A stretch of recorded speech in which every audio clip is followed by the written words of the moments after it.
turn. Ball goes in the cup. This looked like a slam dunk for points on this drive, didn't it? Instead, they throw. Very tough spot here for the offense to start.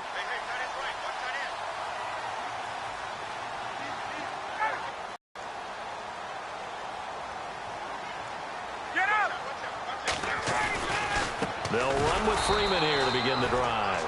And he'll be hit and dropped for a loss at the 5-yard line. They'll wind up losing 4 yards on the play. And it'll bring up a 2nd and 14.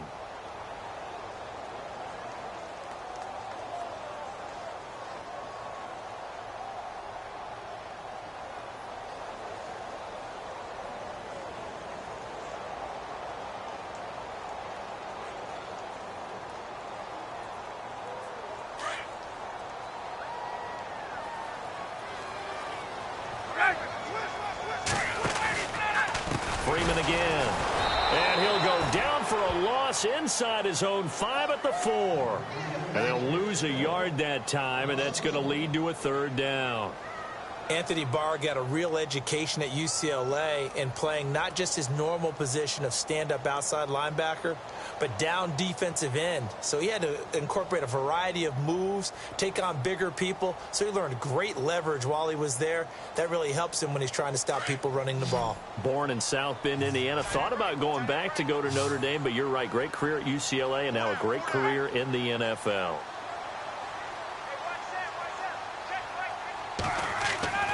Now Ryan down around the goal line. And it's hauled in by Austin Hooper.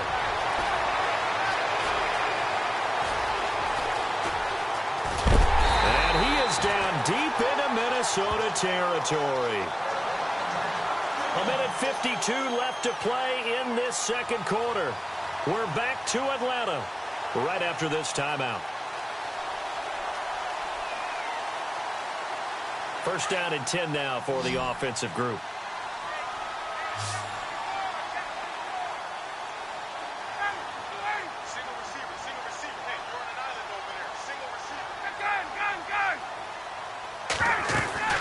They'll run it now out of the gun. And Freeman lost the football. And this belongs to the Vikings.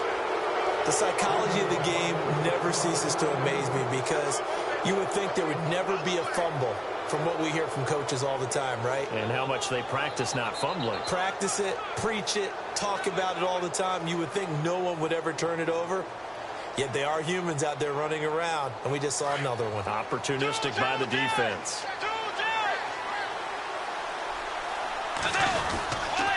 They begin the drive with a run by Murray. And he takes us across the inning here before we get to halftime.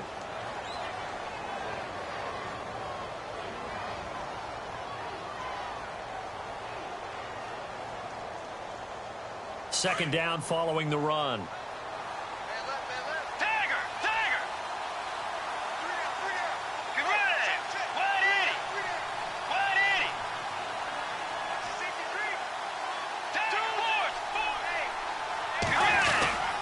Again, it's Murray. And he'll lose yardage here. Back to the 15.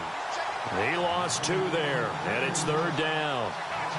He came out ready to play. That's 3 tackles for a loss, Charles. We're only in the 2nd quarter. And that's problematic for the guys trying to run offense because that means he's got a pretty good idea of what they're doing and is actually beating them to the point of attack and making those plays. Might have to think about some misdirection or something to try and get him away from the ball.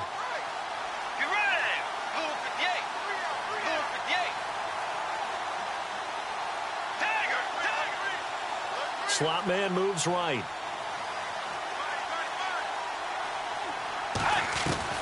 On 3rd down, Bridgewater looking for Diggs, and it's intercepted. It's Desmond Trufant, and they're going to set up shop at the 27-yard line. So that's back-to-back drives where they've thrown an interception. Ordinarily, we look at the offense and say, what's going on with your scheme? Maybe we should look at the defense and just give them a whole lot of credit. They've got them frustrated right now.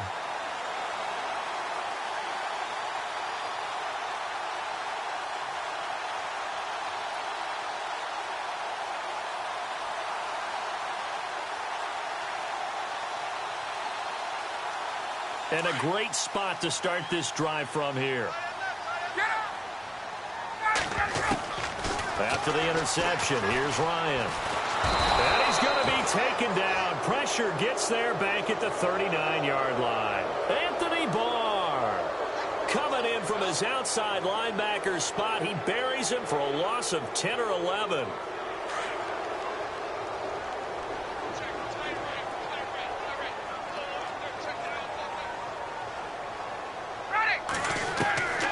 On second down, here's Ryan. And finding the tight end, Hooper. And he'll go down at the 28.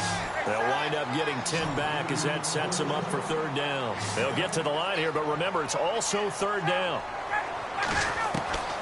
From the gun, it's Ryan. And it's complete. Hooper. And he takes it down to the 13 and picks up the first. And now we won't see a play on first down. We're going to get a timeout instead, as the clock will stop with 18 seconds to go in the first half.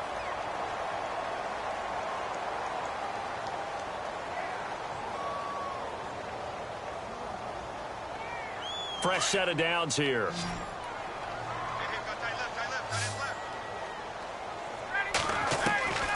Out of the gun, it's Ryan. And no escaping this time as he'll go down. They got him for a sack. Now a timeout signaled for, and they'll get it with 10 seconds to go before halftime. So on second down, the field goal unit is on here as they try to get 3 before half. It'll be from the right hash, and it'll be a 36-yarder. So a field goal here, they're still down, but they put a dent into that lead before the break. And that's got to feel good, because now they've seen that they can put some more points on the board, and that gives them a whole second half to get back to where they want to be, and that's in the lead.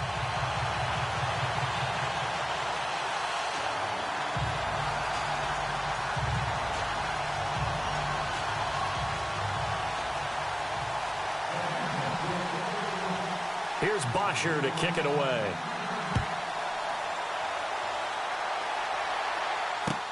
This will be taken to the back of the end zone. And he's able to get it across the 20, but not by much, as he's marked down at the 21-yard line. And now out comes Minnesota. And from this spot in the field with the clock where it's at, you think we're just going to see a knee and that's it? And I think in this situation, that's the proper play. But we do know there's some risk takers out there that may want to take one more shot before the clock runs out. We have hit halftime. Still 2 more quarters to go. We'll take a timeout. We'll be back after this. You're watching the NFL, and it's on EA Sports. It's in the game. Both teams appear ready. Out come the Vikings. They'll have it first on offense as we begin the third. They have the lead. Now they'll be looking for some separation here as we begin the third quarter. I like the way you term that, because now I think they go a little bit deeper into their playbook. They like what they did in the first half. That worked okay. But in order to get the separation that you just talked about, change things up a little bit. Change your tendencies. Try and hit them a little bit more with some things they didn't see in the first half. We'll see if they do just that. Well, hey, in the spirit of the holidays, let's have some fun. You sent out something on social media last week I thought was great. You asked it, if Santa Claus was in the NFL, what position would he be playing? Well, we got some great responses, too, on that one. What was the theme? A lot of people looked at him as a defender. Zero technique, maybe should be a nose guard, right, because of his bulk. Some people thought he'd be a great 3 technique. Somebody said, well, his footwork would be terrific. Santa's quicker than you think. And then some people had him on offense, but there were a few skeptics out there as well. Said, well, he can't really play. He gets carried around all the time by Rudolph and the rest of the crew. And I mean, you just name it. They had it. But it was a whole lot of fun to hear the responses on Santa. And some people even took it to enough. Santa went to the combine. Would he go every drill? Would he do all these things? And I was like, you know, this has actually been a whole lot of fun. And bottom line is, for me, Santa can play whatever position he wants. Santa's my quarterback. No doubt. No question. And he's going to have to eat this one as down he goes. Adrian Claiborne with a big-time sack on third down. And it'll be a loss of 7. Here's Ryan Quigley now as the drive goes backwards, so he's on to punt it away. He gets this one away, and boy, it's another boomer. Whoosh. A good kick, 48 yards, 4 on the return. And the Falcons will be taking over 1st and 10. Now we take a glance at the offense as they work their way back out for their first possession of the second half. They were able to get the stop defensively. Now a chance really to set the tone here in quarter 3. They can really take charge, can't they? And this is probably how it was drawn up at the half. I think we can go inside the locker room, all right? And I think we would see up on the grease boards, stop them defensively, get the ball back for the offense, and let's go downfield and score. Seems simple, right? The last part, we have to find out if that's going to happen. But the first part worked to perfection. Did exactly what they wanted, and now their offense has to pay it off. See if they can get the latter 50%. The Falcons on 3rd down. They've hit 2 for 4 thus far. This is 3rd and 8. Operating from the gun. Ryan drops it off for Coleman. He's got a convoy, and he might be gone. Touchdown, Falcons. Tevin Coleman, 64 yards. And the Falcons are an extra point away from moving out in front. Well, he's used to running at that distance. Here he had to catch it, too, before making the run. Heck of a play for the score. There's not many things better for an offense than a back who is a complete guy who can run it and catch it. And we just saw him complete a big-time play for a touchdown. This will be taken to the back of the end zone. And he'll get it up past the 20 to the 22-yard line. And now out comes Minnesota. And a tight game after punting last time. See if they can get something going on this drive. As they head to the field now, with the game this close, you've got to feel there's a sense of urgency for them going on offense right now. But they have to do it without letting panic creep in and affect their play. And he's going to lose yardage here. Back to his own 18. That'll wind up going for a loss of 4. And that's going to make it 2nd and 14. And he'll take this one up to about the 23. Call it a gain of 5 that time. They'll be left with a 3rd down and about 9 to go. Getting out a ton of success here so far, but you get the feeling that he might be on the verge of popping one. Yeah, even on that one, there was a little bit of a hole, but it closed there quickly at the end. On 3rd down, Murray. And he'll wind up losing yardage here back at the 21-yard line. That'll make it 4th down after a loss of 1. Make it now 3 tackles for a loss in this game, 1 for each quarter. And for a guy who played defense in college, I can just tell you that he's feeling very satisfied right now by what he's doing. But he's elated because he knows what he's doing is helping his team win the game right now. Making some big-time plays getting into the offense's backfield and spinning. Now he's hit, and Bridgewater loses the football. And the Falcons grab it. And down inside the red zone at the 19-yard line. When I see a play like that, I come back to risk-reward. I don't know about you, but is it worth it at that point, whatever you're going to pick up, to either take the hit, and in this case, lose the football? Should have gone down. And he'll take it into the end zone. Touchdown, Atlanta.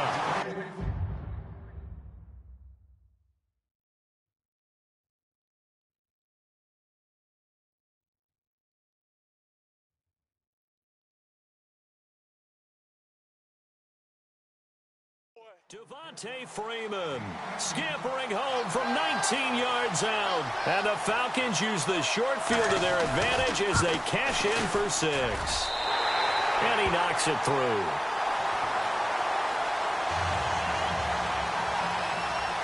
Here's Bosher to kick it away.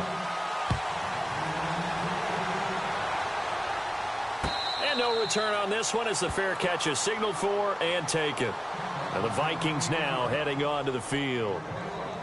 And last time, not only the turnover, but that turned into 6 points. They got to make up for that here. We always hear about empty possessions, but some are worse than others. You can have an empty possession, pump the ball away, get yourself set to play defense, but when you turn it over, it changes momentum, and when they take it downfield and punch it in on you, that's a bad possession all the way around. Yeah, but you're hungry to get back out there, aren't you? You better be, because otherwise it's going to be a long... Yes, but a couple that are back on the list and then a fresh face. Yeah, you're exactly right. Now, you mentioned guys that we're used to. Antonio Brown, well over 1,000 yards again. No surprise there. Gronk, he gets it done. You know, let's face it, he's one of the toughest matchups in the league. But Michael Thomas with the New Orleans Saints, really nice rookie season 2016. He made it legit this year, going over 1,000 yards. And then you look at Keenan Allen and DeAndre Hopkins. Welcome back to the 1,000-yard list for both of them because you expect them to be there each and every year. And finally, they'll welcome to the club an undrafted free agent from Minnesota State named Adam Thielen. You're exactly right. What a season he's had for the Minnesota Vikings. And that play is blown up, losing yardage back at the 35. That's going to go as a loss of a yard, and it'll be second down. It's real easy to say this running game needs to be better, but the reality is they've been given little time to actually find a place to run the football. It's almost like the defense is there on the handoff. Out to the flat. That's complete to his running back. It's a gain of 5, and that'll bring up a third down. And when you have a guy in the backfield who can catch the football, you don't just use him strictly for checkdowns or dump-offs. You make him part of the primary passing attack because what you're trying to do is get him into open field and then let him make people miss and advance the football. Keenum now to throw. Dancing to his left. Now he's going to let it go deep left side. Oh, a ball batted in the air, and now it's intercepted.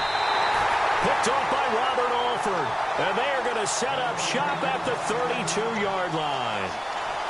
I think that interception happened for 2 reasons. Quarterback gets outside the pocket and panics a little bit, and receiver doesn't make sure he's absolutely in an open spot. So there's a guy lurking, took the ball from him. Yeah, so don't wave your arms, right, as a receiver if you're not wide open. Got to know that you're open. Otherwise, just don't do it. Credit him with a 1-yard gain there to make it 2nd and 9. Sometimes with the running game, you've just got to stick with it. Look, it's the 3rd quarter, no time to panic.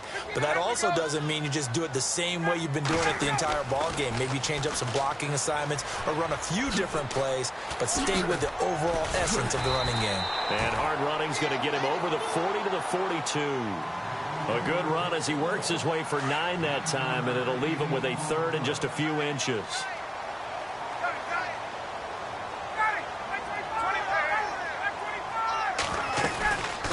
Third down, Devontae Freeman. And he's going to have a first down as he's brought down at the 44-yard line. Just a gain of a couple, but good enough to keep the drive rolling. This is Freeman on 1st and 10. And this has been a familiar sight all afternoon as they stop him behind the line. It's a loss of 4 there, bringing up 2nd down.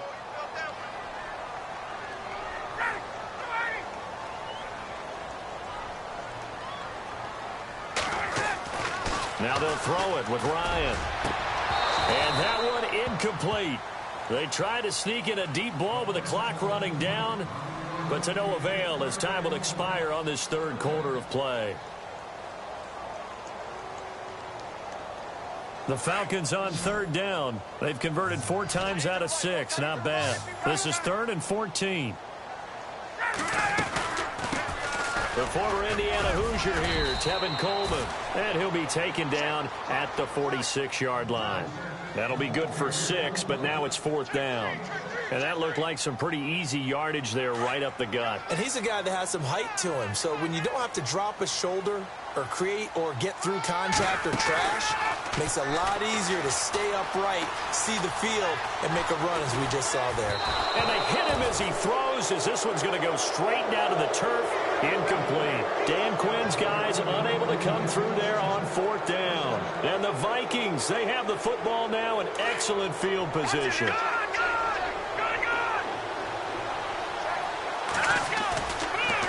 1st down, Murray. And a pretty big hole as he's down to about the 40. He'll get a nice chunk there on the 1st down run, and it's 2nd and 4. Let's talk a little football 101 here, because one of the keys to advancing the ball downfield, success on 1st down. Huge difference, as we know, between 2nd and 4 and 2nd and 8 and 9. 5 yards on the play there as the drive will continue. So many teams want to throw the ball in this situation nowadays, but I love watching a team that has enough confidence to go ahead and run the football in that situation. That's almost a tendency breaker. They'll try the air now with Keenum. And when you're trying to set up a counter play, it's what a lot of people call an influence play. You're really hoping those defensive linemen are really agile that day. If they stayed out late the night before the game and they're not moving as fast, it's a lousy call because that means they're just going to sit in the hole that you hope to create just by the movement of your offensive line. And there they got the ball to the outer third of the field, but tackled behind the line of scrimmage. Yeah, things get stacked up in there if they don't move as well as you want them to, and probably just trying to escape and couldn't get away. So they're operating in the red zone. Detroit! Here we go now. They'll try to run it in with Murray. And they'll be driven back here, losing yardage to the 9. It's a loss of 2 there, bringing up second down. Well, that play was doomed right from the start. Yeah, he just about ran into every defender on that one, didn't he? It felt like everyone got a piece of that tackle. And the hit jarred it loose. It's incomplete. It's a lot of contact going on there, and in the end, unable to keep 2 hands on the football and bring it into his body. Everything looked pretty good until the finish. This offense so far on third down, they've converted 3 times in 8 chances. This is 3rd and goal. Out of the gun, Keenum steps away to his left. He's got his man. It's taken in for a Viking touchdown. Jarius Wright, a 9-yard touchdown grab. And the Vikings are within a 2-point conversion of tying this game. So now here are the Vikings faced with a big 2-point conversion attempt. And some extras coming up on the line here, readying for the blitz. Now Keenum. Well, as most teams do in their 2-point attempt, they pass the ball. Instead, it gets intercepted. And remember, if you pick it off, you got a chance to take it all the way back, get 2 points yourself, right? Yeah, not the case here, but that's why you got to be really careful with those throws, especially to the outside. This will be taken to the back of the end zone. And he will be brought down here at about the 17-yard line. Atlanta now coming out on the field. And this offense last time turned it over, went for it on 4th, didn't get it. They're lucky, though, because no points against the team on the board, but we'll see how they respond. Yeah, they've got to get a lot of credit to their defensive teammates, don't they? They had their backs on that last series, and because they did so, that allows the coach to still stay aggressive on offense and maybe go for it again in a similar situation. I was going to say maybe makes that offense feel good when you know you've got a defense making stands like that.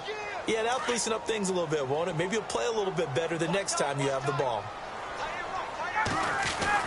Now Freeman, he's been busy today. Limited running room as he'll get about 3 to the 21. All right, that's a decent game there, but it hasn't been his best game overall. So I wonder what the mindset is of his team. Do they want him to handle the football and try and close this game out? Or are they going to make an alternative plan and maybe go in a different direction? I think they need him, and this is it. And here's a big one now. Trying to hold this lead. They're going to go for it here on 4th down.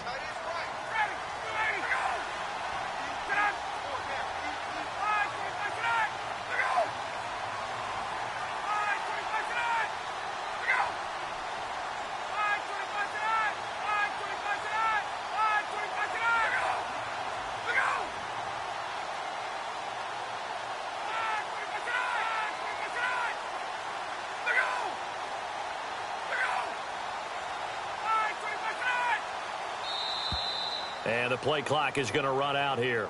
They're in no hurry to get a play off. And that'll set them back 5.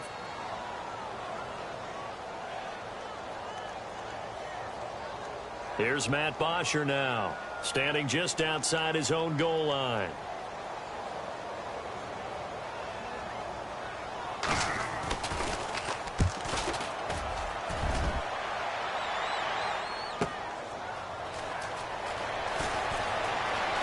And he'll be out of bounds up past the 45. Nice job bringing that one back. 14 on the return. And we have reached the 2-minute warning. Now the Minnesota offense set to take over again.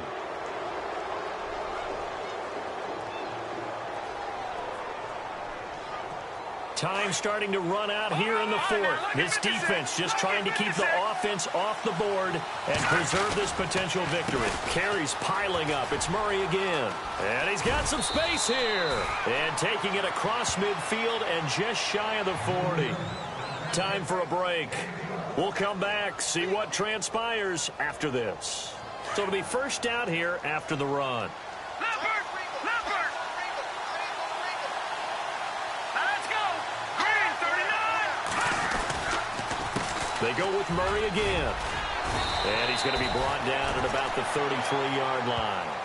Just what you want on a first down run. Call it 8 yards, and it's 2nd and 2.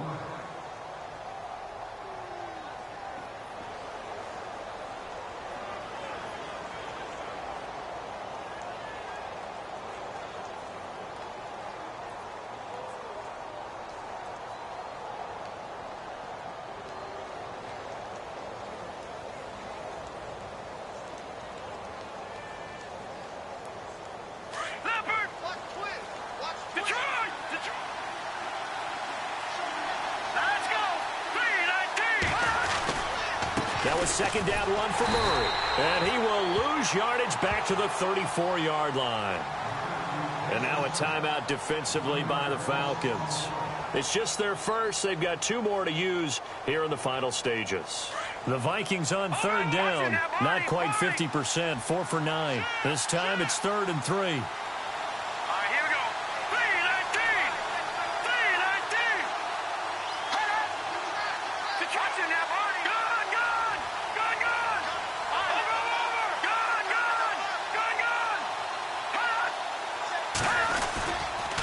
They'll run here. It's Murray. That is not going to be any help as they dump him behind the line of scrimmage. They tried to run right into the teeth of the defense on third down, but looked like those teeth were pretty sharp. They were having absolutely none of it. Stuffed him for a loss. Yeah, couldn't get any leverage up front and move people aside in order to run the ball.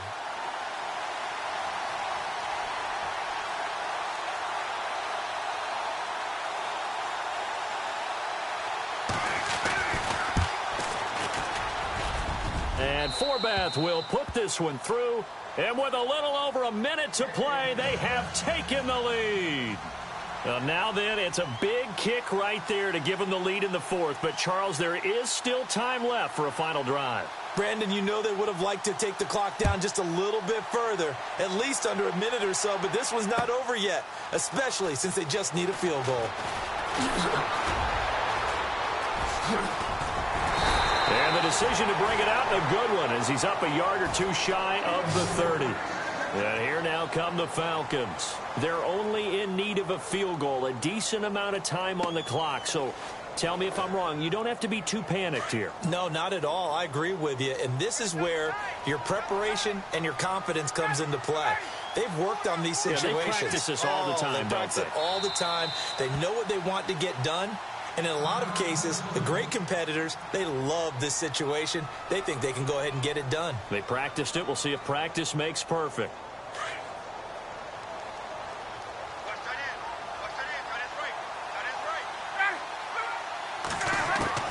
He'll look to throw. Swings it out to the flat for Freeman. And they'll get it up just short of the 45 at the 44.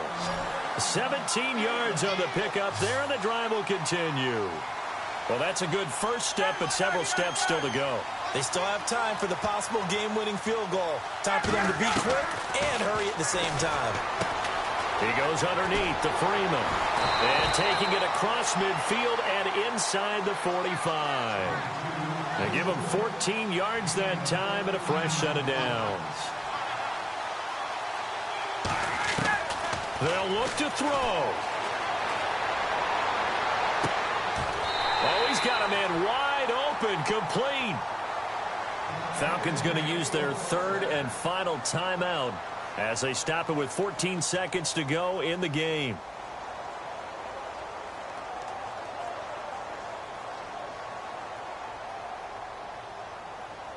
So here we go. Maybe the biggest kick of the game forthcoming.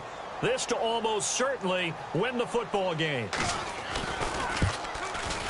And the 42-year-old veteran's kick is up and good. And the sideline celebrates as they have taken the lead in the final minute.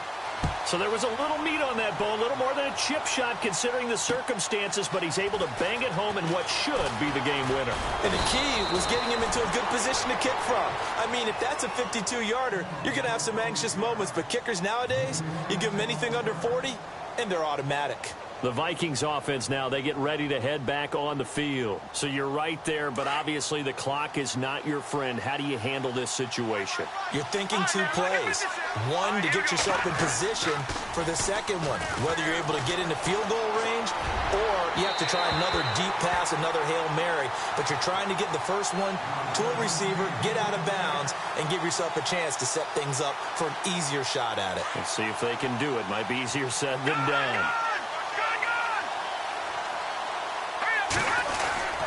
A 20th carry coming up now for Murray. And they get him down, but not before he takes it across the 40-yard line. Well, going into the final play of this game, they knew that they needed some type of a miracle there at the very end, but they couldn't get it done. However, we were treated to really a spectacular affair. Even though they didn't finish it off, you're exactly right. They took us down to the last play. We're still, you were wondering, could it happen? Possibly, even though we both knew it was a long shot.